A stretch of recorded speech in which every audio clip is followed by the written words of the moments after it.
And once again, breaking right now, charges announced. The two Atlanta police officers involved in the shooting death of Rayshard Brooks will face several charges. Atlanta had seen continued demonstrations over the weekend following Brooks' death, and his family has been demanding justice. And Louis in the newsroom with the latest.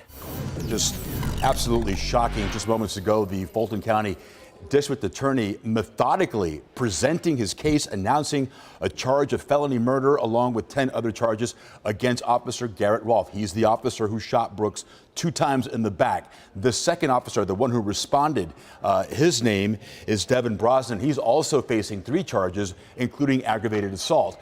Let me remind you about this case. Brooks shot over the weekend after the officers tried to arrest him in the parking lot of a Wendy's for suspicion of driving under the influence, but they never informed him, according to the DA, that he was being arrested for DUI. That is in violation to Atlanta law. The video shows Brooks struggling with the officers before grabbing one of their tasers and running off.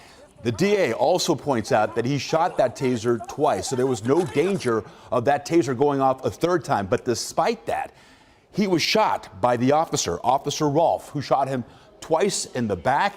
And then during 2 minutes after he was shot, no ambulance was called. But instead, the DA says Officer Rolfe actually kicked him while he was down.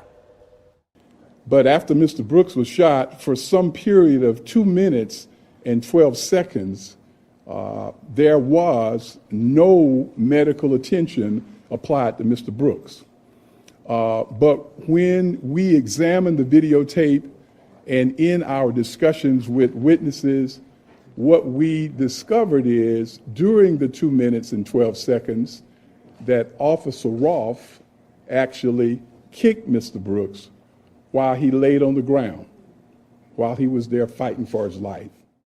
And the other officer, Devin Brosnan, actually stood on the shoulder and actually admitted to the district attorney that he did that. And what's even more surprising, Officer Brosnan is actually going to testify. He's going to testify against his fellow officer in this case. The DA also issued arrest warrants in this case. He asked both officers to surrender by 6 p.m. tomorrow. Officer Rolfe faces a death penalty if convicted.